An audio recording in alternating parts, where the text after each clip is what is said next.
হাজার হাজার কোটি টাকা নতুন করে হাসিনার সাথে মিটিং করেছে। ইলেকশনের আগে বড় বড় ফিগারকে এখানে অ্যাসাসিনেশন করা হবে, গুপ্ত হত্যা করা হবে। পুরো এখানে ভারতীয় আধিপত্যবাদ এখানে সব থেকে বেশি অ্যাক্টিভ আছে। এখানে আওয়ামী লীগের হাজার হাজার কোটি টাকা, তার সচিবরা, তার পুলিশরা, তার পান্ডারা সব রয়ে গেছে। আর্মির মধ্যে একটা বড় অংশ রয়ে গেছে, কোনো সংস্কার করা হয় নাই।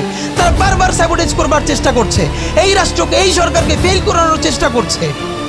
তো আপনি মুক্তিযুদ্ধের পরে যে ৩-৪ বছর এই রকম রাহাজানি হয়েছে, সেটাকে যদি অটগুণ দিতে পারেন যে নতুন রাষ্ট্র গঠনের আগে এই ঝামেলাটা হয়, তাহলে এই যে নতুন বাংলাদেশের স্বপ্নের মধ্যে এইগুলোকে আপনি বড় করে মপ করে ফ্রেমিং করেন, আপনি এই জবান যে আপনার না, এই জবান যে দিল্লির জবান, ভারতীয় আধিপত্যবাদের জবান, সেইটা বুঝতে আমাদের পিএইচডি করা লাগে না। সুতরাং জুলাই সনদের সাথে নির্বাচনের ক্ষেত্রে শুধু আমাদের 2 মিনিট কথা। নির্বাচন হতে হবে। আমি একটু ভদ্রতার সাথে এবং শ্রদ্ধার সাথে বিনয় মানে আমি জানাচ্ছি যে ভাইরা যেটা বলেছেন সকল দল মিলে আগামী 20 বছর নির্বাচন না হোক, না, এটা আমরা চাই না। আমরা নির্বাচন চাই। মানুষ গত 16 বছরে ভোট দিতে পারে না। মানুষ আনন্দ নিয়া শীতের সকালে বাচ্চা কাচ্চাকে কুয়াশার মধ্যে লাইন দিয়ে দাঁড়াই থাকবে, ভোট দিবে। আমরা সেই বাংলাদেশ দেখতে চাই। আমরা নির্বাচন চাই, নির্বাচন হতেই হবে। এই নির্বাচনকে বানচাল করবার জন্য দিল্লি থেকে শুরু করে আওয়ামী লীগ হাজার হাজার কোটি টাকা নতুন করে এখানে বিনিয়োগ করছে। নির্বাচন লাগবে। তবে আমাদের প্রশ্ন হলো, সেই নির্বাচনের ম্যান্ডেট হবে কি? এখানেই আমাদের কথা। কোনো ধরনের আপোষ ছাড়াই নতুন নির্বাচন হইতে হবে জুলাই সনদের ভিত্তিতে। এইটাই আমাদের কথা। জুলাই সনদের ভিত্তিতেই নির্বাচন হতে হবে এবং জুলাই সনদের বৈধতা নির্বাচনের আগেই দিয়ে সেইটার ভিত্তিতে নতুন নির্বাচন হবে, যেই নির্বাচনের ম্যান্ডেট থাকবে নতুন সংসদে নতুন বাংলাদেশের জন্য আমাদের রাজনৈতিক দলগুলো মিলে নতুন সংসদের নতুন সংবিধান উপহার দিবে। যেই সংবিধান 72-এর বাকশালী সংবিধান, ফ্যাসিবাদী সংবিধান, যেই সংবিধানের কোনো ম্যান্ডেট ছিল না বাংলাদেশ রাষ্ট্রের সংবিধান করবার, কারণ তারা পাকিস্তান রাষ্ট্রের মধ্যে শপথ নিয়ে পাকিস্তান রাষ্ট্রের জন্য সংবিধান প্রণয়নের কথা বলেছিলেন, কিন্তু বাংলাদেশ রাষ্ট্রের কোনো ম্যান্ডেট তাদের কাছে ছিল না। তারপরে তারা সংবিধান রচনা করেছেন, এরপরেও তারা একটা সেই সংবিধানকে লেজিটিমেট করবার জন্য একটা গণভোট দেন নাই। এরপরে যারা 73-এর একটা ভোট চুরির নির্বাচন দিয়েছে, সেই 73-এর নির্বাচনের ভোটের ইশতেহারের মধ্যেও তারা এই সংবিধানকে তারা লেজিটিমেসি দেন নাই, ইশতেহারে রাখেন নাই। সেই সংবিধানকে যুগের পরে যুগ আমরা বয়ে বেড়াবো, সেই দায়বদ্ধতা তো আমাদের নাই। এবং সেই সংবিধান কেমন ফ্যাসিস্ট সংবিধান করা হয়েছে, যেইটার সাংবিধানিক ভিত্তি দিয়েই আপনি একটা কথা বলতে পারবেন, এই যে সবাই বলে আইনের কথা, বলেন তো পারলে একটা কথা, হাসিনা কোনটা বেআইনি কাজ করছে? না, হাসিনা একটাও বেআইনি কাজ করে নাই। সে সমস্ত হত্যা, গুম, খুন এই সংবিধানের আইনের ভিত্তিতেই করছে। সে এই সংবিধানকে ডাস্টবিন বানিয়ে তত্ত্বাবধায়ক সরকার বাতিল করেছে, যা ইচ্ছে করা তাই করেছে। এবার তো সে তো বেআইনি কিছু করে নাই, কথা তো সত্য। আমার বিএনপির ভাইদের প্রতি শুধু একটা আফসোস লাগে, কারো কারো দেখি 72-এর সংবিধানের প্রতি তাদের কি গভীর প্রেম। যেই সংবিধানের মধ্য দিয়ে বাকশাল এসেছে, যেই সংবিধান গণতন্ত্র হত্যা করেছে। আজকে বিএনপির ভাইদেরকে একটা কথা বলি, আপনারা হয়তো অনেকে জানেনও না। পৃথিবীতে দ্বিতীয় ইতিহাস আছে কিনা মান্না ভাই জানলে বলবেন, আমি ভাইয়ের কাছ থেকে শুনতে চাইব। জিয়াউর রহমান তো একজন সামরিক শাসক ছিল। একজন সামরিক শাসক সামরিক ফরমান জারি করে দেশে গণতন্ত্র ফিরেইছে, পৃথিবীতে এই নজির নাই যেটা জিয়াউর রহমান করছেন। আপনারা কি জানেন? এই যে জিয়াউর রহমান গণতন্ত্র ফিরেইলেন, যার মাধ্যমে আওয়ামী লীগও রাজনীতি করার সুযোগ পাইল বাকশালের পর, সেটা কিসের মধ্য দিয়ে? তখন তো সংসদ নাই, সংবিধান তো সংশোধনও করা যাইতেছিল না। কিসের মধ্য দিয়ে? জিয়াউর রহমানের সামরিক ফরমানের মধ্য দিয়ে। পৃথিবীর একমাত্র একজন সামরিক শাসক যিনি ফিল করলেন না, সামরিক পন্থা দিয়ে করা যাবে না, গণতন্ত্রে ফিরতে হবে। এবং দেখেন হাসিনারে এবং আওয়ামী লীগের চরিত্রটাই হলো এরকম, এর যে একটু ভালোবাসে তার এসে হত্যা করে। শহীদ প্রেসিডেন্ট জিয়াউর রহমান শেখ হাসিনাকে দেশে আসার অনুমতি দিছিলেন, সুযোগ দিছিলেন এবং বলছে থাক সবাই রাজনীতি করুক। আসার 1 মাসের মধ্যে জিয়াউর রহমান শহীদ হয়ে গেছে, 13 দিনের মধ্যে। এবার দেখেন এই যে আমরা এখন যারা সবাই করতেছি, সুতরাং এটা একটা বিষ। এই বিষের সাথে আমরা কীভাবে লড়াই করব? জাতীয় ঐক্যমত্য তৈরি করতে হবে। সুতরাং পলিটিক্যাল পার্টি এবং সবার প্রতি একটা কথা, প্লিজ আপনারা বিএনপিকে শতভাগ কর্নার করে দিন। বিএনপি এই আধিপত্যবাদ বিরোধী লড়াইয়ের জন্য আমাদের একটা বড় শক্তি। এই শক্তিকে এত বেশি কর্নার করা যাবে না যাতে তারা গিয়ে আওয়ামী লীগের হাত ধরে ফেলে। তারা যদি আওয়ামী লীগের হাত ধরে ফেলে তাহলে লড়াইটা তো আমাদের জন্য আরো কঠিন হয়ে যাবে। বরং বিএনপির প্রতি আমাদের চ্যালেঞ্জ হলো, যেই বিএনপি বাকশালী সংবিধানের প্রতি প্রেম দেখাবে, তারা শহীদ জিয়ার ছবিটা সামনে এনে বলতে হবে যে এই বাকশালী সংবিধান তো জিয়াউর রহমানই ছুঁড়ে মারছিল। বেগম জিয়া বলেছেন এই সংবিধানকে ছুঁড়ে ফেলা হবে। ওমা এখন বেগম জিয়ার চেয়েও নতুন বিএনপি আসছে, বেশি প্রেমের বিএনপি। যেই শহীদ প্রেসিডেন্ট জিয়াউর রহমান ইসলামোফোবিক জায়গা থেকে বাংলাদেশের মুসলমান, বাঙালি মুসলমান সব আইডিয়াকে ধারণ করে বাংলাদেশে জাতীয়তাবাদ তৈরি করলেন। এখন একটা নতুন বিএনপি গজাচ্ছে, কেউ চেষ্টা করতেছে পুরো বিএনপিটাকে একটা ইসলামোফোবিক বিএনপি করা। এ কি ভাই, ইসলামোফোবিক বিএনপি সে কোথায় যাবে? সে কি দিল্লি যাইতে চায়? আমরা আমাদের প্রথম চ্যালেঞ্জ হলো স্বাধীনতা সার্বভৌমত্ব রক্ষার স্বার্থে এই বিএনপিকে শহীদ জিয়ার কাছেই রাখতে হবে, এই বিএনপিকে বেগম জিয়ার কাছেই রাখতে হবে। নাম্বার 2, আমাদের সামনের নির্বাচনে ম্যান্ডেট কি হবে এইটা সুস্পষ্ট।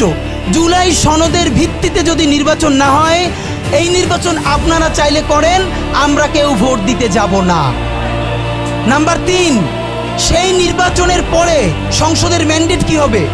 সংসদে জুলাইয়ের বর্তমান সনদে যেটা স্বাক্ষরিত হবে সবার ঐক্যমত্যের ভিত্তিতে, এটা নির্বাচনের আগে মানে সংবিধান সংশোধন করা ছাড়াই অধ্যাদেশের বলে বলে যেটা করা সম্ভব সেটা আগেই করে ফেলতে হবে এবং তাকে দিয়ে নির্বাচন করাইতে হবে। এবং আমাদের বিএনপির বন্ধুরা বলছেন 2 বছর সময় নিয়ে তারা সংসদে এইগুলো পাশ করাবেন। 2 বছর চলবে না, সর্বোচ্চ সময় 6 মাস। সংসদের প্রথম 6 মাসের মধ্যে জুলাই সনদের সমস্ত কথাগুলো সংবিধান ইনকর্পোরেট করতে হবে। যদি পারেন নতুন সংবিধান করতে হবে, নতুন সংবিধান করতে না পারলে এইটার মধ্যে ইনকর্পোরেট করতে হবে। রাজনৈতিক বিভাজনের ফাঁকে একমাত্র সমস্ত সুবিধা নেবে ফ্যাসিবাদ, ফ্যাসিবাদের শক্তি এবং আওয়ামী লীগ। আমরা আমাদের জীবন থাকতে বাংলাদেশের মাটিতে ভারতীয় আধিপত্যবাদ থেকে শুরু করে আর কোনো বিদেশি আধিপত্যবাদ, হাসিনা এবং ফ্যাসিবাদকে মেনে নিব না।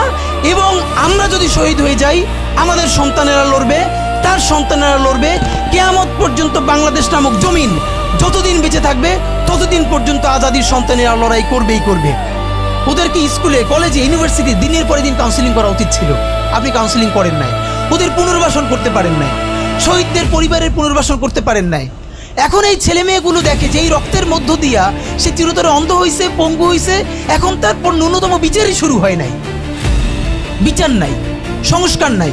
সে বরং দেখতে পাইতেছে সেই আগের পুরনো আওয়ামী লীগ জিকে বসতেছে, যাতে তার মনে হইতেছে সে যে এবার অন্ধ হয়ে বাইচে আছে সেটাও হয়তো বাইচে থাকতে পারবে না, এবার হয়তো তাকে হত্যা করে ফেলা হবে।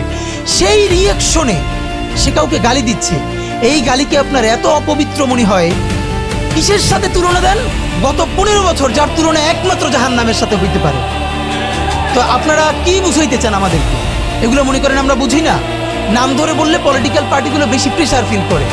আমার হেড বিভিন্ন টিভি থেকে ফোন করে বলে, ভাই আপনার সাথে তো অমুক দলের অথবা অমুক দলের কেউ আসতে চায় না। এখন এই জন্য আমার কি হয়েছে, তারা যাতে একটু ট্রাস্ট পান, একটু কনফিডেন্স পান, এই জন্য কথার উত্তর দিই না।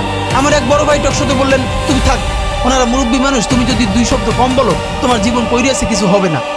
এই ওনাদেরকে 2 শব্দ কম বলতে বলতে ওনারা এমনই হয়েছে, ওনারা মাইনেই নিতে পারে না যে এই বাচ্চারা না থাকলে ওনারা যে এখনো জেলে থাকতো অথবা বাড়ি বাড়ি পালাইতো, এইটা ওনাদের ভুলেই গেছে 1 বছরে। তো সেই বাচ্চার গালিগালাজে আপনার এত খারাপ লাগে? আমি বলেছি সমস্ত গালিগালাজ বন্ধ হয়ে যাবে। আমি এখন আপনারা চাইলে, আমার কাছে একাডেমিক থিসিস আছে কেন গালি দেওয়া যাবে। শুধু গালি দেওয়াই যাবে না, এই গালি কেন বৈধ এমনি তো বলা যাবে না, যে একাডেমিক থিসিস আছে। আমি আন্দাজে কথা বলি না, আমি একটা বিশ্ববিদ্যালয়ে পড়াই। তো এইটা আমি বলতে চাই না, তখন আবার বলবেন যে গালিকে প্রমোট করে। কিন্তু হ্যাঁ, আপনার চোখের সামনে শহীদ রিয়াবো এর বুলেটটা ভিতর থেকে ঢুকে এরপরে পিছনের ওয়ালে গিয়ে লিখেছে, সে ওয়াল 2 ইঞ্চি ছিদ্র হয়ে গেছে। এই রাষ্ট্রের এমন কোনো লিথাল ওয়েপন আর্মির কাছে, পুলিশের কাছে, বিজেপির কাছে ছিল না যেইটা সাধারণ নাগরিকের উপরে এই হাসিনা ব্যবহার করে না। আপনার বুকের মানিক আপনার সামনে বসে কলিজা ছিঁড়ে ওয়াল ছিদ্র হয়ে গেছে, তখন আপনি রবীন্দ্রসঙ্গীত গাইবেন? আপনি কি করবেন তখন?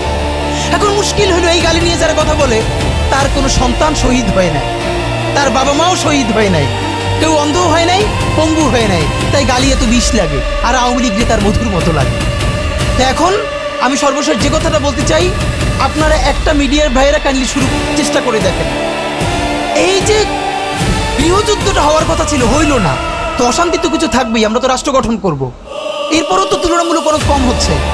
কেউ একটা মিডিয়া কেন বলতেছে না 1971-এর মহান মুক্তিযুদ্ধের পর 72 থেকে 75 বাংলাদেশে যেই পরিমাণ মব সন্ত্রাস হয়েছে, যেই পরিমাণ কেওয়াস হয়েছে, ইতিহাসে তা আর হয় নাই। তার সাথে জড়িত ছিল কারা? এই যে মুজিব বাহিনীর গুন্ডারা। আমার বাবা আমার মা বলেছে মুক্তিযুদ্ধের পরে যে অস্ত্রগুলো জমা দেওয়া হয় নাই, সেই জমা না দেওয়া অস্ত্র থেকে প্রত্যেকটা বাড়িতে বাড়িতে ছিনতাই, রাহাজানি। আমার মায়ের আজকে এই কথাটা বলি, আমার মা বলতেছেন আমার নানা একজন সম্ভ্রান্ত আলেম, তিনি যেখানে থাকতেন মুক্তিবাহিনী এবং পাকিস্তান বাহিনী কেউই তাকে কখনো আক্রমণ করেন নাই তার সম্মানে। আমার মা খালারা বাসায় ছিলেন, তাকে পুরো এলাকাবাসী দেখে রেখেছে। বাট মুক্তিযুদ্ধের পরে আমার মা বলেছে, তখন তার বয়স 16, আমার মা আমার খালা এবং এলাকার অনেক মেয়েদেরকে, যাদের চেহারা একটু ভালো ছিল, তাদের গায়ে কালি মেখে তারপরে অনেক সময় মাটির নিচে বাংকার বানিয়ে বা বিভিন্ন জায়গায় রাখা হতো তাদের সম্ভ্রম রক্ষা করবার জন্য। এই মুজিব বাহিনীর গুন্ডারা সেগুলো করেছে না? এমন কোনো চিন্তা নেই। ব্যারিস্টার ফুয়াদ ভাই সেদিনকে বলেছেন তার বাবা সে অসংখ্য সালিশ করেছে তাদের এলাকায় যে এই গুন্ডাগুলো মুক্তিযুদ্ধের পর বিভিন্ন জায়গায় ছিনতাই করতো, তারপরে এলাকাবাসী আইনে গাছের সাথে বাইধে রাখতো, এরপর এলাকার মুরব্বীরা আবার সব উদ্ধার কইরা মানুষের কাছে কাছে দিয়ে আসতো। হওয়ারই কথা ছিল একটা নতুন রাষ্ট্র, আইন শৃঙ্খলা বাহিনী প্রতিষ্ঠিত হয় নাই, প্রচণ্ড কেওয়াজ হবে, তারপরে নতুন রাষ্ট্র গঠন করতে হবে, আইন শৃঙ্খলা বাহিনী ঠিক করতে হবে, স্বাভাবিক তো। তাহলে মুক্তিযুদ্ধের পরের কেওয়াজ যদি আপনার কাছে মব না হয়, তাহলে এরকম তুমুল গণহত্যার পরে যখন গৃহযুদ্ধ হয়ে যাওয়ার কথা সেইটা হয় নাই, বরং এখনো এখানে এস আলম